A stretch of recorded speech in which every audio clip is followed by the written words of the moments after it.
I overheard my dad say he wished he could trade me for another son. So I called him sir for 4 years until he finally broke down in tears. I was 14 when I heard the words that changed everything between my dad and me. We were at my brother Noah's baseball tournament. Noah was 16, the star pitcher, the golden boy who could do no wrong. I played soccer, but my dad never showed up to my games. There was always an excuse. Work ran late, the car broke down, a headache, something. But for Noah, he never missed a single game. Not once. That day, I left my phone in Dad's truck, so I went back to get it during the 7th inning. That's when I heard him talking to another father in the parking lot. The man was complaining about his own son, saying the kid had no drive, no passion, no energy. My dad laughed, then said something that hit me like a punch to the chest. He said, "You should trade him for mine." Not Noah, obviously, the other one. "Ethan's so forgettable, you probably wouldn't even notice the difference." They both laughed, and then Dad added, "Sometimes I watch Noah out there and think, what if I had 2 like him instead of 1 useless one? That would have been the dream." I stood there behind the truck, frozen, my phone in my hand, my own father calling me useless, forgettable, saying he could replace me and wouldn't even care. I waited until they left, then I got inside the truck and just sat there in silence. When Dad came back after the game, Noah was in the passenger seat like always, talking about his strikeouts. Dad asked if I was okay. I said I was fine. That was the last real conversation we ever had. From that day on, I gave him exactly what he wanted, a son he wouldn't notice. I stopped asking him to come to my games, stopped telling him about school, my friends, or anything that mattered to me. When he asked how my day was, I said fine.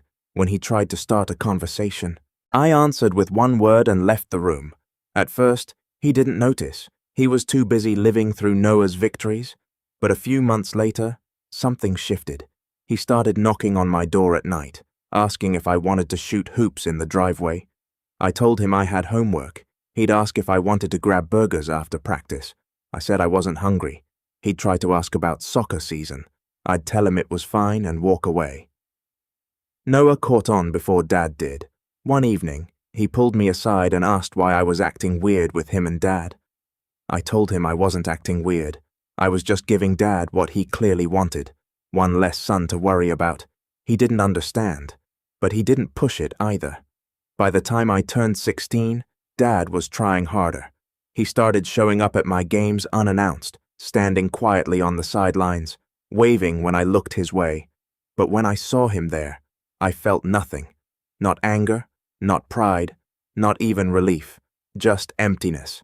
After the games, he'd come up to me trying to make small talk. I'd thank him politely like you'd thank a neighbor for showing up to help move a box. No warmth, no connection. He was trying to have a relationship with a wall.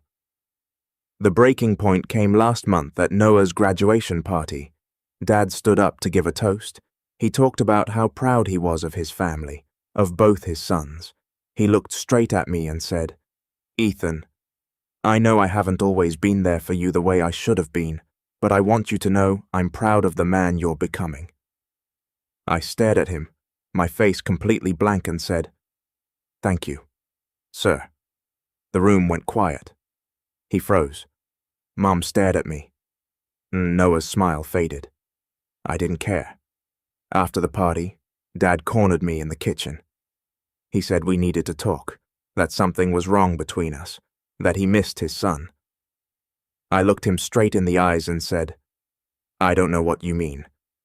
I've always been here." He shook his head. "No, you haven't. You've been somewhere else for years, and I don't know why." I almost told him. I almost threw those words from the parking lot right back in his face. But then I realized something. He didn't deserve to know. He got exactly what he wanted, a son so forgettable he could live under the same roof and never notice him. So I said, "I'm sorry you feel that way," and walked out. Now he slips notes under my door. He sends me texts asking if I want to hang out. If I'd go to a game with him, I always answer politely, maybe next time. There's never a next time. Noah tells me Dad's been crying lately, says he doesn't understand what he did wrong. And that's the point. He never will, because I'll never tell him. There are words you can't unhear, and once they're said, they rot in your chest forever. He wished for another son. Now he has one, just not the one he expected, a stranger living in his house, exactly what he wanted. 4 years have passed since that day in the parking lot. 4 years since I heard my dad say he wished he could trade me for another son. 4 years treating him like what he made me, someone who doesn't exist. Now, a week before I leave for college, the tension in our house feels unbearable. Mum was the first to notice. That morning we were sitting at the breakfast table, Dad at the head, Mom to his right, Noah across from me, the same setup as always, the same heavy silence that had become our family's normal. "Ethan," Mom said, setting down her coffee cup. "Your father and I were talking. We'd like to throw you a going-away party before you leave." I didn't look up from my plate. "That's not necessary." "Of course it is." Dad jumped in, his voice too cheerful, too forced. "It's not every day a son goes off to college. We want to make it special." I looked up for the first time that morning. "Thanks for the thought, sir. But I'd rather keep it low-key." His jaw tightened. I knew he hated when I called him sir. He hated it because it reminded him of exactly what we were now. "Nothing." "Come on, Ethan," Noah started, but I cut him off. "I still need to finish packing." "Excuse me." I stood up and went upstairs. As I left, I heard Mum's voice behind me. "What's going on with him? He's been like this for years. It's not normal." I didn't hear Dad's answer. I didn't care. In my room, I looked at the half-filled boxes stacked against the wall. 18 years of my life reduced to 4 cardboard boxes. Clothes, books, a few keepsakes, no family photos. I'd taken those down years ago. My phone buzzed. A text from Noah. "Need to talk now." 2 minutes later. He walked into my room without knocking. "Close the door," I said. He did, then sat on my bed. His expression was the same mix of confusion, frustration, and sadness I'd seen too many times before. "Dad's falling apart," he said bluntly. "Mom thinks he's depressed. He cries almost every night." I shrugged. "I'm sorry for him." "No, you're not. That's the problem." I turned to face him. "What do you want me to say, Noah? I want you to tell me what really happened. You've treated Dad like a stranger for 4 years, as if he did something unforgivable, and no one knows why." "I already told you years ago," I said quietly. "I'm just giving him what he wanted. One less son to worry about." "That doesn't mean anything," he said, frustrated. "Dad loves you. He always talks about how proud he is of you, how smart you are. Now he does." I interrupted. Where was that pride when I was 14? Noah went silent. "What happened when you were 14? I didn't answer. I turned back to my boxes and kept packing. "I'm your brother," he said softly. "If something happened, I need to know." "No, you don't. And even if I told you, it wouldn't change anything." Noah stood up and walked to the door. "Before leaving," he said, "Mom's throwing the party anyway. Saturday. Grandparents, uncles, cousins, the whole family. Good for her. Ethan, please, it's your send-off. At least do it for Mom." I didn't respond. He closed the door behind him. I sat on the edge of my bed, staring out the window, outside. Dad's car sat in the driveway, in the exact same spot where his truck had been 4 years ago. The same parking lot, the same memories. I wondered if he ever remembered that conversation, if he ever thought about the words he said that day. Probably not. To him, it was just casual talk between 2 dads, a stupid joke. To me, it was the day my father died. Not literally, of course. He was still there, living under the same roof, breathing the same air, but the man I thought loved me, the man I thought was my dad, stopped existing the moment I heard those words. You should trade him for mine, not Noah. Obviously, Ethan's so forgettable. You wouldn't even notice. 4 years later, I could still hear his laughter, still feel the cold metal of the truck against my back as I hid, still feel something inside me break. My phone buzzed again. This time it was Mom. Party's on Saturday at 6:00 p.m. Everyone's coming. Please. Ethan, it's important to the family. Family? What a hollow word. I typed a short reply. Okay. I wasn't doing it for Dad, not even for the family. I was doing it because in 6 days I'd be 1,000 miles away and I'd never have to pretend to belong here again. The next few days were quiet torture. Mum threw herself into planning the party, catering, decorations, guest lists. She invited people I hadn't seen in years. Dad tried to help, but every time he walked into a room where I was, the air turned heavy. I didn't exactly ignore him. I just responded politely, like I would to a mailman or a neighbor. On Thursday night, I came downstairs for water and found him waiting in the kitchen. Ethan, can we talk for a minute? He asked. Sure. I poured the water, leaned against the counter. I didn't sit, didn't want to make it seem like a long talk. He rubbed his hands together, nervous. I know things have been hard between us these last few years. Oh, really? Don't do that, he said quietly. You know what I mean. No, sir, I don't. I've been right here the whole time. Please, he said, voice cracking. Stop calling me sir. I'm your father. I looked him dead in the eyes. Are you? His face collapsed. What kind of question is that? Of course I am. I raised you. You gave me a roof, food, and education. I appreciate that. Ethan, what did I do? Please tell me. I've been trying to figure it out for 4 years. Your mom thinks I'm losing my mind. Noah looks at me like I'm a failure. And you look at me like I'm nothing. I don't look at you like you're nothing, I said calmly. I look at you like what you are. A man who lives in my house. Tears filled his eyes. That's not fair, he whispered. Whatever I did, I deserve to know.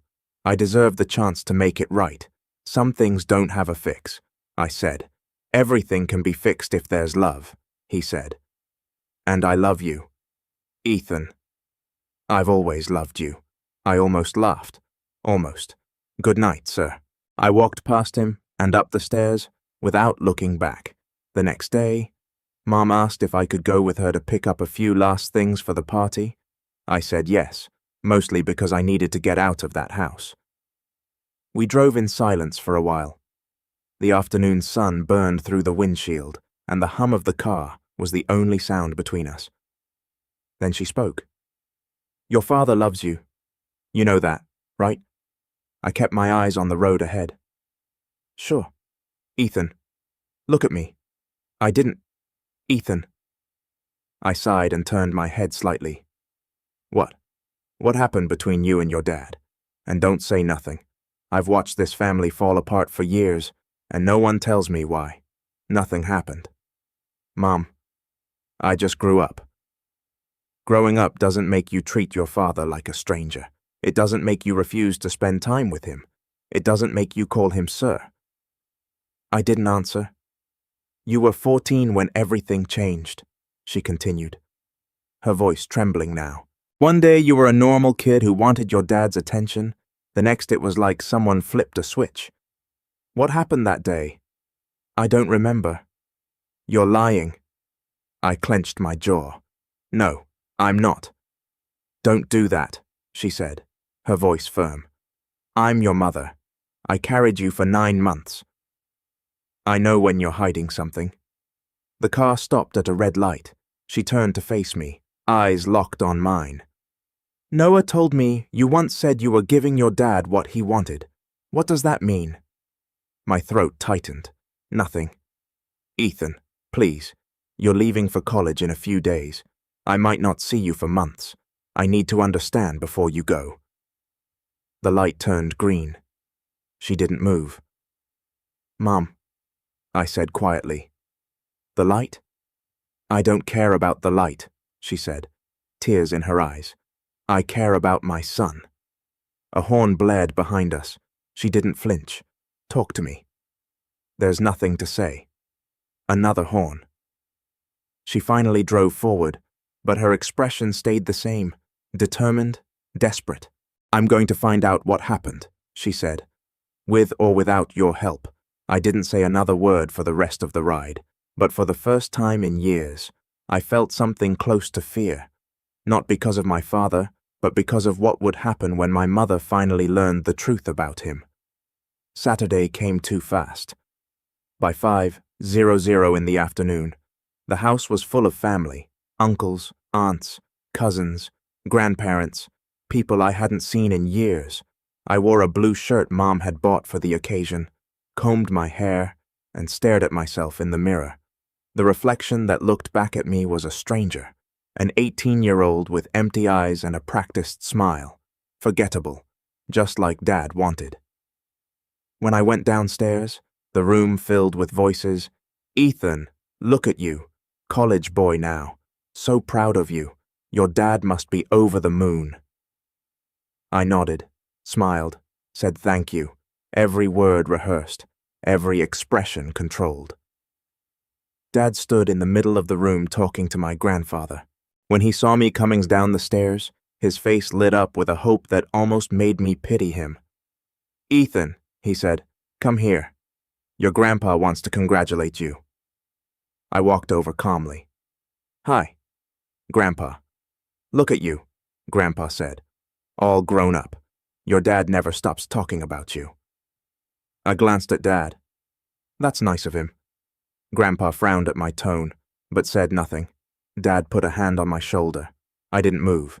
I didn't push it away either. I just didn't react. "I'm really proud of you, son," he said, voice trembling a little. "Thank you. Nothing more." "Just thank you?" Grandpa asked, half joking. Dad forced a smile, but I could see it falter. The party went on. Laughter, food, small talk. I played my role perfectly, smiling when expected, answering politely, never too much, never too little. At 8, Dad stood and raised his glass. "Family, friends," he began, "tonight, we're here to celebrate my son, Ethan, as he starts a new chapter in his life." Everyone clapped. "Ethan's always been a special kid," he continued. "Smart, hardworking, kind. I know I haven't always been the best father." His voice broke. "But I want everyone here to know that I love both my sons equally. Noah and Ethan, you're my pride and joy." The room was silent except for the faint hum of music. All eyes were on me. They wanted a reaction, a smile, a nod, something. I gave them a polite smile and said, "Thank you all for being here, and thank you, sir, for organizing this." The silence that followed was absolute. Mom's face went pale. Noah's eyes widened. Dad's expression shattered right there in front of 30 people. I took a sip of water and turned to greet a cousin who had just arrived, because that's what you do when someone you barely know gives you a compliment. You move on. Exactly what he wanted. The silence lasted only a few seconds before the whispers started. Aunt Patricia spoke first. "Well, Ethan's always been such a polite boy. Right, David?" Dad didn't answer. He just stood there frozen, glass in hand, staring into nowhere. Mom touched his arm. "David, come on. The Johnsons want to say hi." He nodded numbly and walked away. Noah appeared at my side. "What the hell was that?" he hissed. "You called him sir, in front of everyone." "It's a sign of respect," I said flatly. "It's a sign of humiliation." I looked him in the eye. "He started this, Noah. I'm just finishing it." Noah opened his mouth to argue, but Grandma walked over before he could. "Ethan, dear, is everything all right between you and your father?" she asked softly. "Everything's fine." Grandma, you two seemed tense. It's just your imagination. Have you tried the appetizers? Mom ordered them specially. She hesitated but nodded, realizing it was useless to push. The party dragged on for 2 more hours. Dad avoided me completely. Mom smiled through the pain, pretending everything was normal, but every few minutes, I caught her glancing at me, studying me, trying to understand. When the last guest finally left, she shut the door and leaned against it. "Living room," she said sharply. "Now." It wasn't a request. I walked in and sat on the couch. Noah sat beside me. Dad stood near the window, his back to us. Mom faced me directly. "What was that?" she demanded. "What was what? Don't play dumb. You called your father, sir, in front of 30 people, your grandparents, your aunts, everyone. It's a respectful way to address someone older." I said. "It's how you talk to a stranger," she snapped. I didn't answer. Dad turned around, his eyes red. "Laura, leave it." "No." "David," she said. "This ends tonight. I've watched our family fall apart for 4 years. I'm done pretending. Ethan, I'll ask you one last time. What happened between you and your father?" "Nothing," I said quietly. "You're lying." "I'm not." "Then what does that mean?" "Nothing happened because that's exactly the problem. Nothing happened. No effort. No care. No love." Mom's voice cracked. Dad stepped closer. "That's not true. I love both my sons." "Really?" I said, standing. "Then tell me, Dad, how many of my soccer games did you go to when I was 14? "I went to plenty," he said.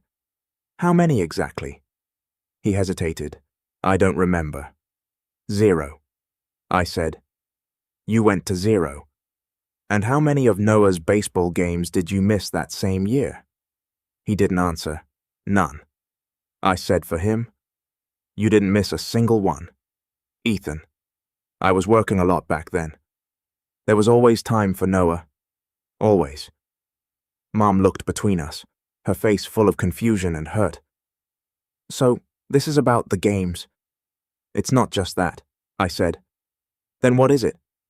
"It doesn't matter. I'm leaving in 5 days.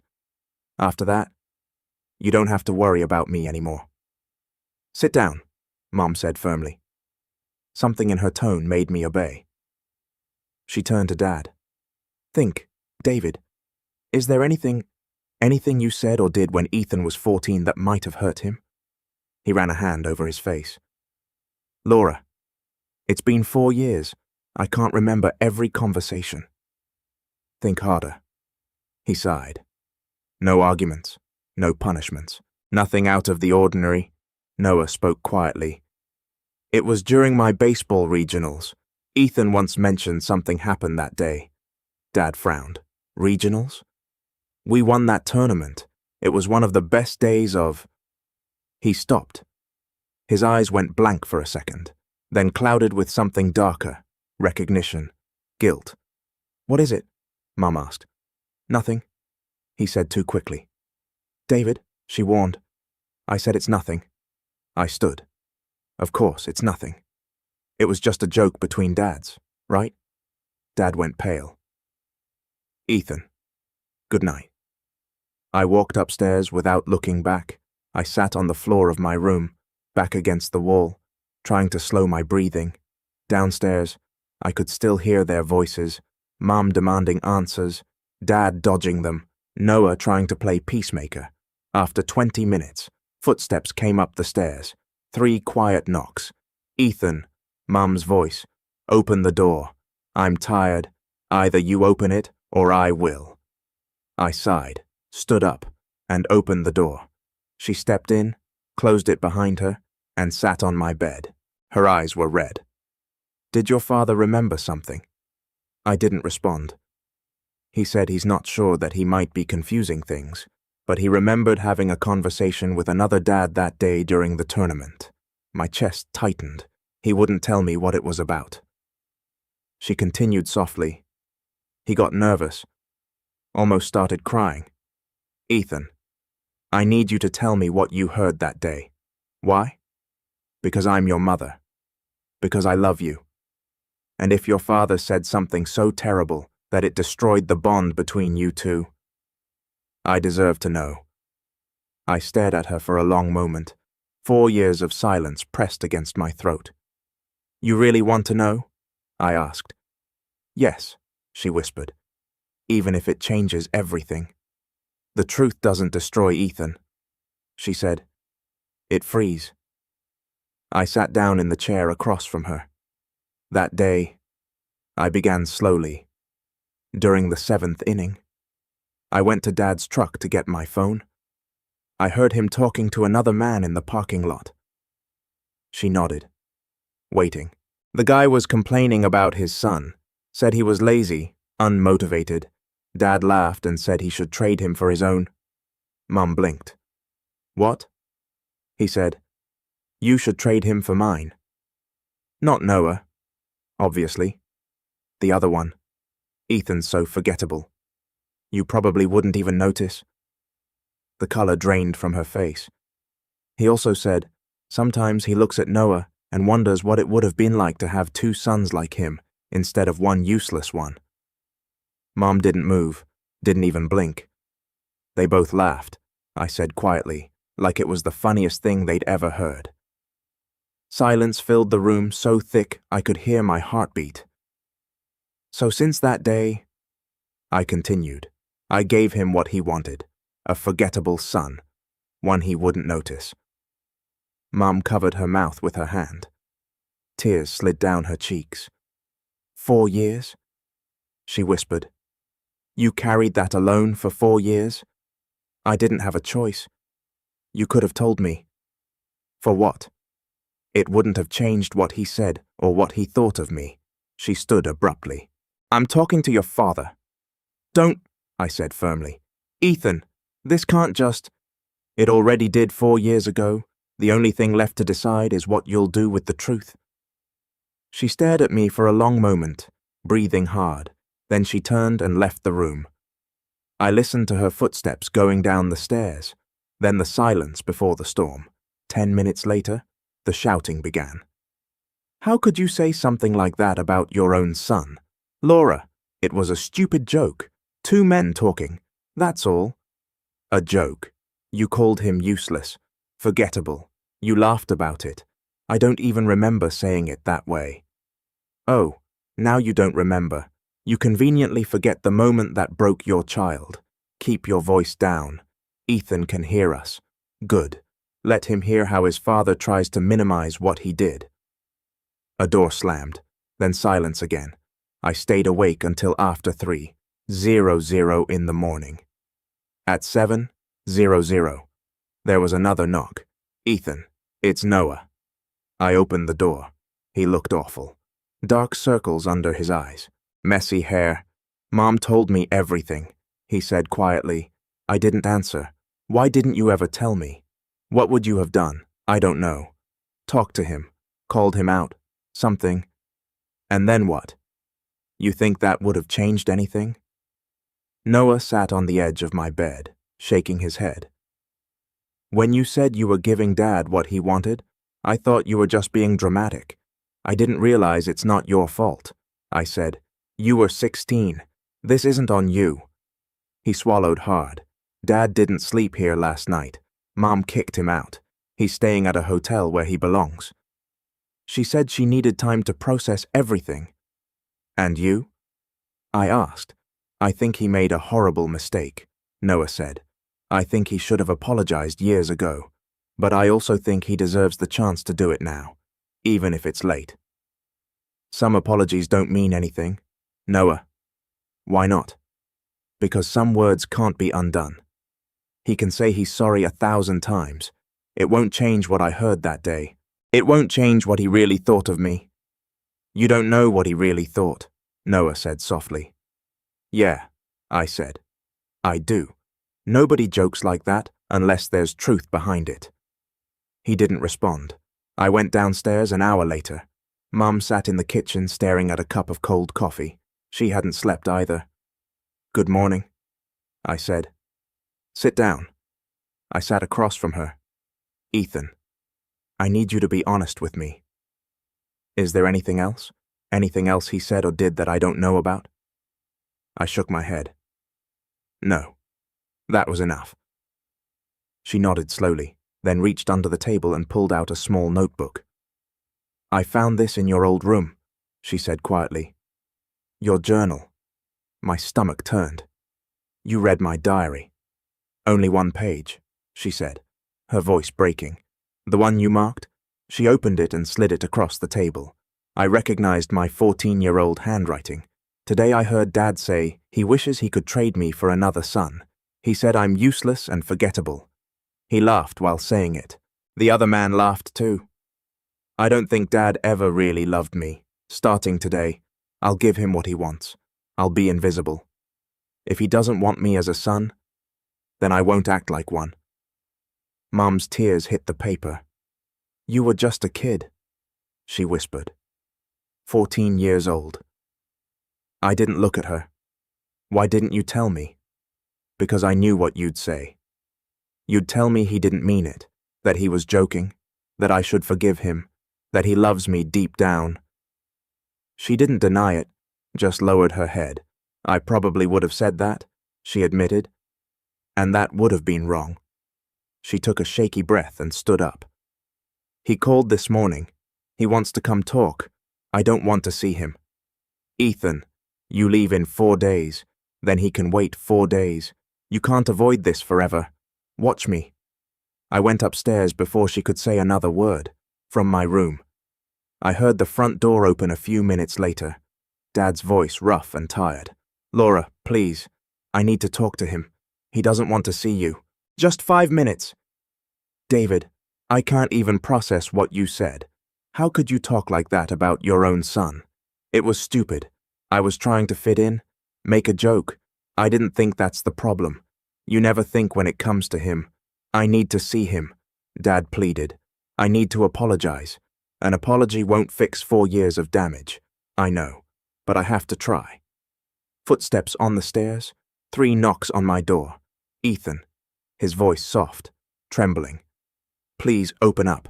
I didn't move. I know you can hear me, he said. And I know you probably hate me. You have every right to. Silence. What I said that day was unforgivable, he continued.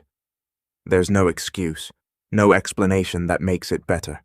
I was a coward, a terrible father. But I need you to know something. I didn't mean it. I never meant it. It was a stupid thing to say to get a laugh from another dad. I wasn't thinking. I stayed quiet. Please, he said, just let me talk to you. After 5 minutes, his footsteps faded away, and for the first time in 4 years, I felt something I hadn't felt in a long time. Doubt. 2 days later, Dad came back home. He didn't stay in their bedroom. Mom told him to sleep in the guest room. They barely spoke. Noah tried to act normal, but the whole house felt like it was holding its breath. I spent those days packing, keeping my door locked most of the time. On Tuesday night, there was a knock on my door again. Mom's voice. Your father wants to talk to you. He says he won't leave until you listen. He can wait. I said, Ethan, you leave in 2 days, she said gently. If you don't talk now, when will you? Do you really want to carry this forever? Maybe that's for the best. She walked in and sat on my bed. No, it's not. You don't have to forgive him. Just listen. Sometimes forgiveness starts with understanding. I looked at her. Why do you keep pushing this? Because I'm your mother, she said simply, and because I don't want you to carry this anger for the rest of your life. The forgiveness isn't for him. Ethan, it's for you. I was quiet for a long moment, then I sighed. 5 minutes. She nodded, relieved, and left the room. 2 minutes later, Dad stepped inside. He looked smaller, thinner than he'd been just a week ago. His eyes were dark and sunken, his face drawn. He sat down in the chair by my desk. Thank you for giving me this chance, he said quietly. I didn't answer. He clasped his hands together, nervous. I don't know where to start. I've been thinking about this for days, and nothing feels like enough. Then don't say anything, I said coldly. I need to, he said, even if it's not enough. He took a shaky breath. What I said that day was the worst thing I've ever said in my life. There's no excuse, no reason. I was trying to impress another dad, trying to be funny, and I used you as the punchline. It was cruel, and I'll regret it until the day I die. Why? I asked. What do you mean?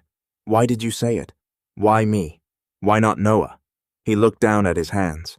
Because everyone already knew Noah. He was the star, the easy one to brag about. You were quieter, harder to read.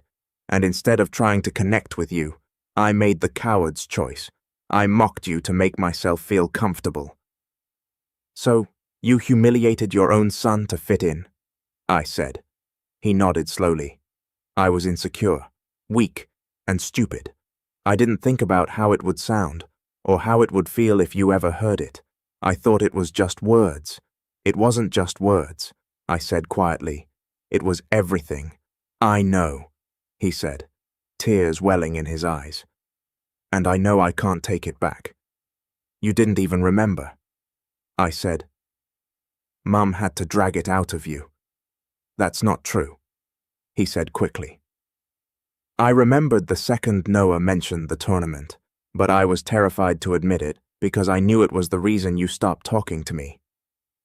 So, you lied. I panicked, he said, because I couldn't face the reality that I'd done something so awful. I thought if I denied it, it would go away. I shook my head. You're unbelievable? He leaned forward. Ethan, I know I don't deserve forgiveness, but please believe me when I say I never thought those things about you. Not really. It was a stupid, thoughtless attempt at humor that came from my own insecurities, not from the truth. So, the truth is what exactly? I asked. That you didn't mean it. Yes. Then why did you laugh? He froze. I could see the moment he realized there was no answer that could make it right. You laughed, I said, my voice cracking. You laughed like it was the funniest thing in the world, like I was nothing.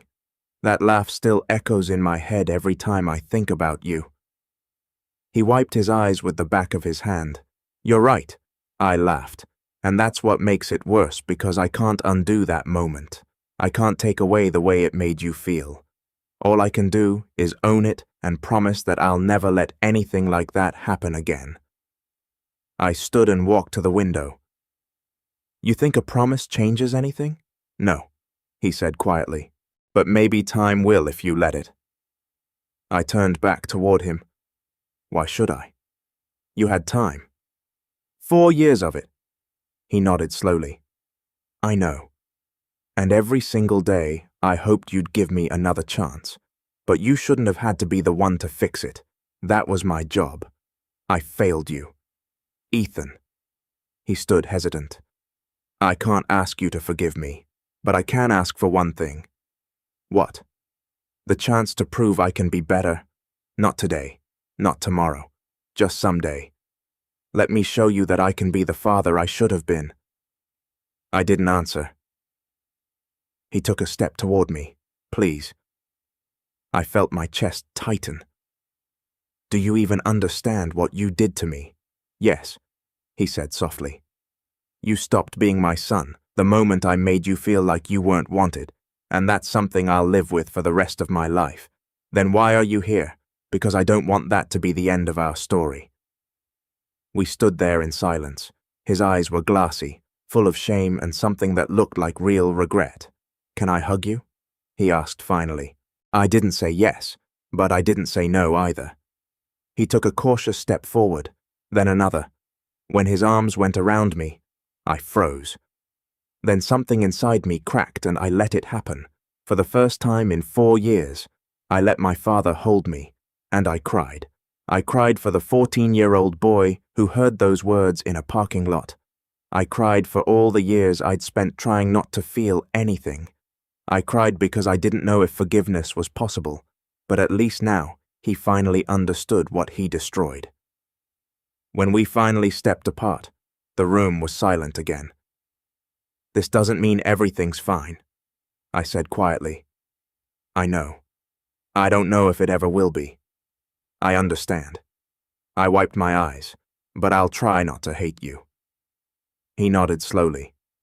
That's more than I deserve. He left the room without another word. That night, for the first time in days, we all ate dinner together. No yelling, no forced smiles, just quiet. The air was still heavy, but it wasn't unbearable anymore. Noah looked between us. So, are you two okay now? I didn't answer right away. Not okay, I said finally, but better. Dad gave a small nod. It's a start. Mom served the food without speaking, her eyes red, but calm. After dinner, Noah came to my room. What happened? He asked. We talked. And there's no magic fix. Noah, no big moment where everything's fine again. Just two people trying to figure out how to move forward. He nodded. Are you going to forgive him? I don't know. Maybe someday. But not today. He sat beside me. You know what hurts me the most? What? Realizing that while Dad was busy being proud of me, you were hurting, and I didn't see it. I shook my head. That wasn't your job to see. You were a kid. Still, he said. I wish I'd been a better brother. You were the best one I could have had, I said quietly. That's more than enough. He smiled weakly. I'm going to miss you. I'll miss you, too. We sat there in silence, two brothers caught between what was broken and what might still be rebuilt. The next morning, I woke up to the sound of quiet voices downstairs. Mom and Dad. I couldn't make out everything, but I caught pieces through the thin walls. Soft, tired words. The kind people say when they've been hurt too long to yell anymore.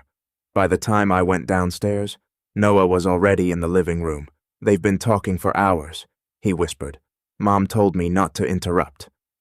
We waited in silence until we heard the bedroom door open. Mom came out first. Her eyes were red, her face pale but calm. Dad followed, looking like someone who hadn't slept in a week. Noah stood. So, what's happening? Mom looked at both of us. We're going to counseling, she said quietly. Both of us.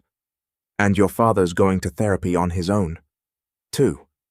That's it? Noah asked. For now, she said. It's a start. Dad nodded slowly.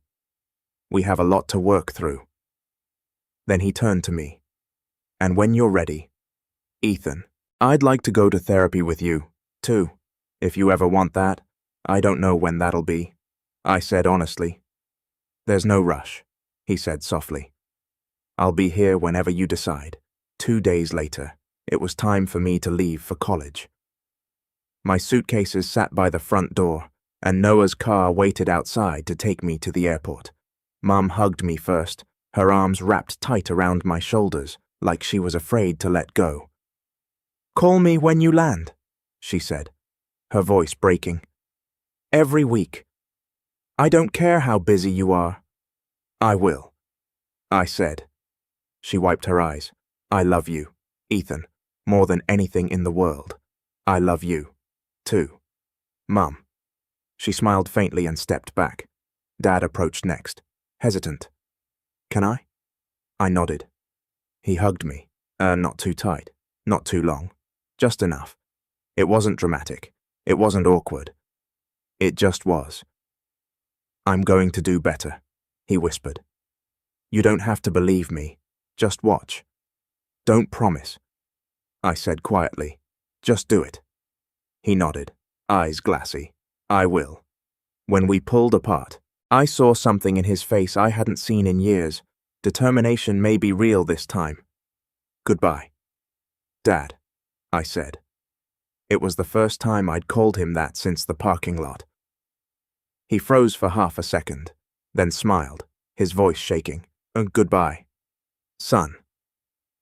Noah grabbed my bags and loaded them into the car.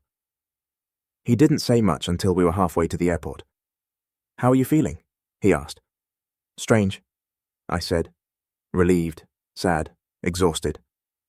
All of it at once. That's normal. What about you? I asked. Guilty, he admitted, but also hopeful. Hopeful? He nodded.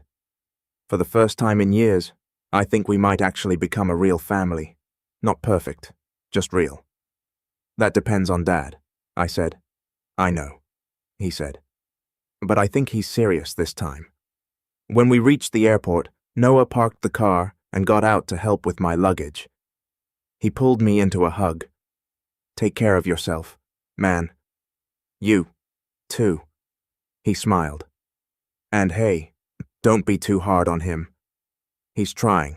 Trying isn't enough, I said quietly. He has to be better. Then give him the chance to prove it. I nodded, not because I agreed, but because I wanted to believe it was possible.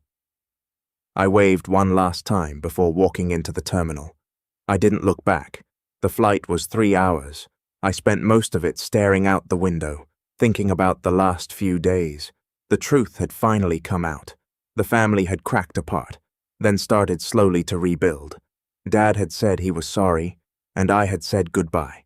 I didn't know what would happen next. I didn't know if he'd actually change or if we'd ever really be okay. But for the first time in 4 years, the weight on my chest felt lighter. Not gone, but manageable, 5 years later. I stood in front of my bathroom mirror, adjusting my tie. Today was my master's graduation. My phone buzzed, a text from Noah. We're on our way. Mom's been crying since we left.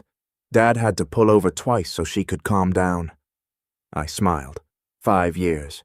It felt like both forever and an instant. During my first year away, Dad called every Sunday. At first, it was awkward. Long silences, small talk about classes and food, but he never missed a call, not once. By the second year, we started talking about real things.